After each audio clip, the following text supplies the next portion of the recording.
Iraq tonight reportedly says it will begin pulling back by Sunday.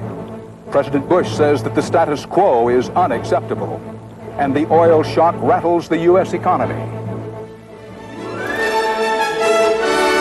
This is the CBS Evening News. Dan Rather reporting tonight from the hot and humid Persian Gulf, an area filled with worried people. Good evening. A short while ago, Iraq reportedly said that it will begin pulling its troops out of Kuwait by Sunday if there is not what Iraq calls a threat to the security of Iraq and Kuwait. This came just after President Bush said tonight that the status quo is unacceptable.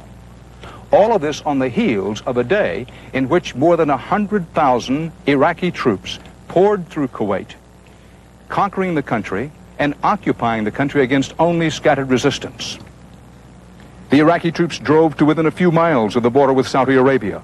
The United States told its allies it is now prepared to respond with force if Iraq goes across the Saudi border. The United States also pressed Iraq for information on American oil workers missing in Kuwait, and the whole Middle East scenario combined with bad economic news to shake up oil and stock prices worldwide.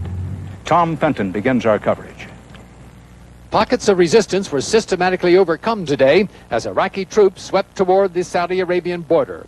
There was intense fighting in Kuwait City, both in the northern section and the south. Explosions and gunfires were heard at two key oil loading facilities. Ports, access roads, and the airport remain closed to the outside world. One eyewitness described the fighting by telephone. There are Kuwaiti tanks burning on the Gulf Street, on the main Gulf Road. There are either side of the hotel there are Kuwaiti tanks on fire. As Iraqi troops stormed through the Kuwaiti oil fields, they seized a small number of the 3,000 Americans working there. A Kuwaiti radio station made a final plea for help this morning before abruptly going off the air. وعاشت الكويت حرة أبية في ظل قائدها. Iraqi troops are reported within 5 to 10 miles of the Saudi Arabian border. Their advance is ringing alarm bells all along the Persian Gulf. The diplomats say the Saudis have not placed their armed forces on the alert, apparently for fear of provoking Iraq's Saddam Hussein.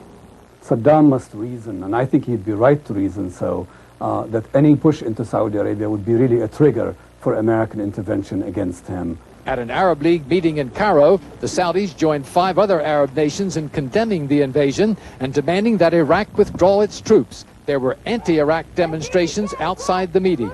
But crowds in Baghdad cheered the swift Iraqi takeover of its neighbor.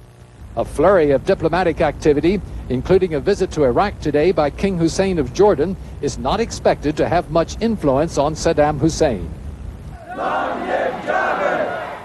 In London, there was a second day of demonstrations led by a member of the deposed Kuwaiti royal family who called Saddam Hussein a small Hitler. If he's not stopped militarily, then believe me, he's going to grow and grow and grow, and then there'll be no solution